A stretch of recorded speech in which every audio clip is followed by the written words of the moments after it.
Hello and welcome back, StarCraft 2 viewers, to another StarCraft 2 cast for the LPS, StarCraft 2 Open number 2.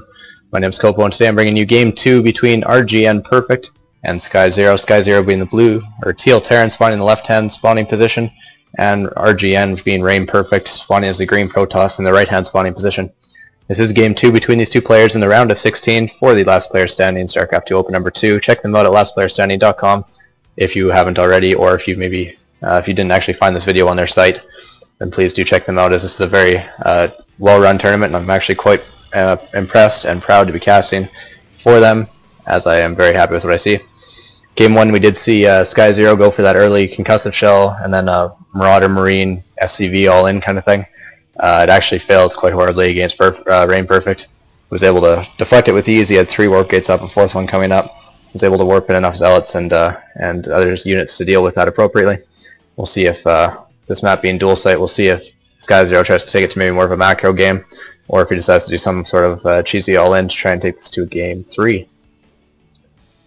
You see a gateway being dropped by Perfect on 12, standard timing there, and we do see a barracks following up for Skyzero on the same number of supply. Obviously, that's usually when you would build that particular structure, unless you're a Zerg, in which case you'll build your spawning pool whenever the hell you decide to feel like it. Still completely standard. Curious to see if we'll see another fast expansion. We did see one out of Rain last game, or not Rain, we did see one out of Perfect last game. So we'll be curious to see if he maybe tries that again. It did work out for him, even though he was attacked early. He did still manage to hold it even with taking that early expansion, so we'll see if he tries something like that again. Both players taking their gas at roughly the same time.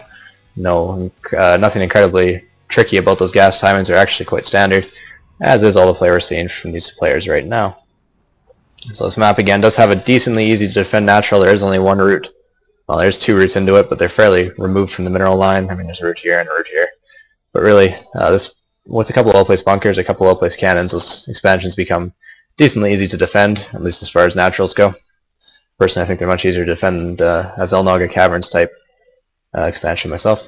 Just see a probe has entered Skyzero's base. He's going to try and sneak off into the corner, maybe hide that. I don't know if Skyzero's aware that this probe did not leave his base. Guess we'll see if he makes use of that probe at any point in the future. SCV is getting full scout around here, sees the Cybernetics core being dropped. This probe is actually going to hide in the trees by the looks of it, right beside this broken down bridge. I'm not really sure what the story behind that is, but I'm sure that somebody in Blizzard thought that was a good idea. Marine is scouting around his base. He obviously didn't see that probe leave, but I don't believe he actually spotted it, as it was hidden in those trees. That probe used for additional scouting later, or maybe some warp-ins, if you can manage to sneak a pylon into there. You see a Stalker is being trained roughly around the same areas that SCV is, to try and make sure we can pick that off and deny any further scouting before he drops his tech of choice, whether it be additional gateways or an expansion or a robo or what have you. I do believe this probe is still alive here, actually. That's quite curious. I have to keep coming back to that because I want to make sure I don't miss it dying, as of course we see it move into the base and basically condemn itself to death.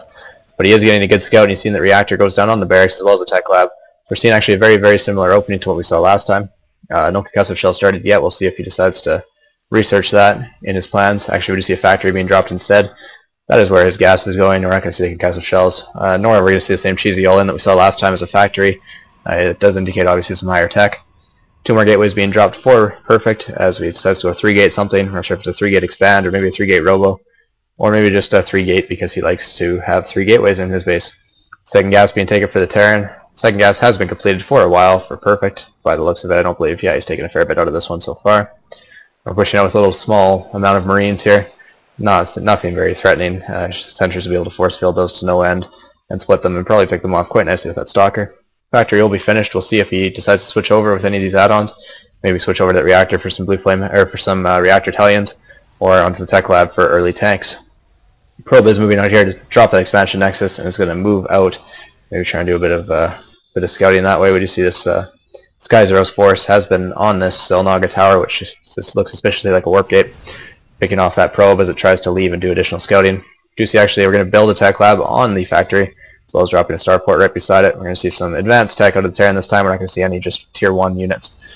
Now we're going to see some flying units this time. How cute. This Marine and Marauder force is dancing with this Protoss force. He doesn't really want to engage there. Protoss does have significantly more units, but the force fields are great, and they managed to prevent the Terran from retreating, and actually he has to stand up and fight. against an army that he cannot beat. That's unfortunate. Terran loses quite a bit in that confrontation and really gains nothing from it at all. Good force fields by Perfect. Obviously that high sentry count allows him to drop a lot of force fields to make sure that even if they're not perfect, there's so many of them that really doesn't even matter. Tech Lab gets switched over onto the starport, and we see a Banshee being trained right away. Banshee openers not usually so common against Protoss, as they do have a lot of early anti-air. Banshee openers are usually used more against Zerg, as they have a lack of anti-air, the Queens being really it. And if you have cloaking, Zergs actually have a hard time with it. Although if you do decide to go for cloaking, which we do see is a research choice for Skyzero, Protoss basically, since I don't believe he's dropped a forge yet, I don't see a forge anywhere in here. So cannons aren't an option. We don't see a robo either, so that observer could be, depending on when he decides to drop his robo, if he decides to drop his robo, his observer timing could be perilously close to being able to catch this Banshee. His cloak does take a while to research, although it looks like it should be done within more than enough time for the Terran player to get some significant damage in.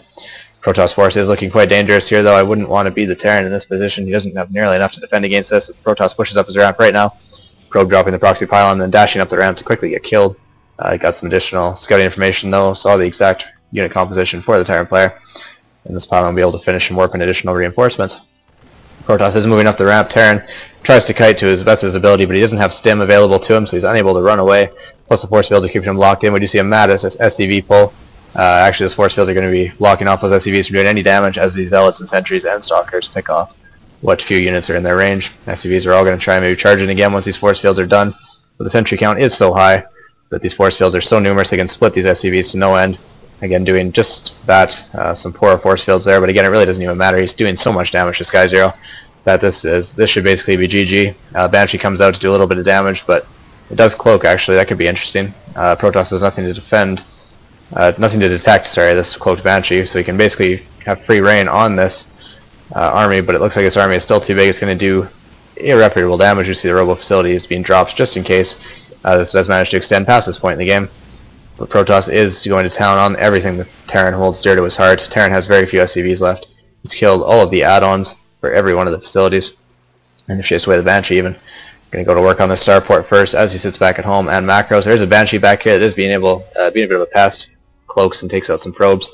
Looking like taking out most of the probes at the expansion, but again, this is basically so hard for the Terran to come back from. He has very few workers. He can do a little harass, he can, but this Banshee might be able to do some additional harassment. But the supplies are currently 46 to 8, and that says a lot right there, as the Terran has almost nothing left to him. 2 Marines pop out there to stand guard over their buildings as they watch them get destroyed. As this does go, this Banshee does seem to be doing quite well against these probes, but again, the observer is going to get chronoed out, and as soon as that does pop, these Stalkers will be able to take out this Banshee quite quickly and with relatively little problem. Well, the observer right there won't do a whole lot of good, but I do believe we may have seen, no, this Banshee just decided to get the hell out of dodge. You see that this battle is still going on back here. It looks like managed to pick off a lot of that Protoss force with that Banshee, and actually has managed to clean this up quite nicely, but again, he's sitting with very few resources. Almost no workers, and a full 30 supply behind the Protoss player. Pylon here in the middle of the map to get some warp pins a little bit closer, as well as this one still on the low ground, able to warp into the Terran space if he can get vision up there. One more Banshee coming around here. This one I do believe has been, no, it's still here actually, hasn't been taken out. It does have 23 probe kills. It's actually, that's a hero Banshee if I ever saw one. Perfect didn't do a very good job of pulling his probes at all. Not that he could have done a whole lot about it until that observer came out, but now he's going to be able to run back Stalkers and get some shots off on this Banshee. This Banshee actually could change this whole tone of this game.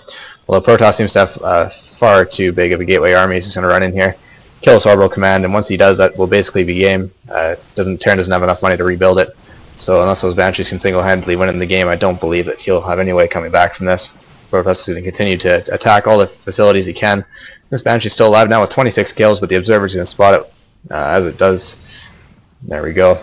There's the GG from Skyzero. He only has this one Banshee really left attacking. Perfect GG's back in response, and we do see both players leaving the game as well as the observer. So this best of 3 does go in the way of RGNPerfect. He wins the series 2-0 in the round of 16 and does advance to the round of 8 as a result. I hope you guys are enjoying the cast. We are going to be putting up all the round of 32 and 16 footage over the next couple days, so you guys will be able to enjoy the VODs, enjoy the games that are being played, and enjoy our casting, hopefully. So that has been me for the night. Hope you guys enjoyed it, and I'll see you guys later.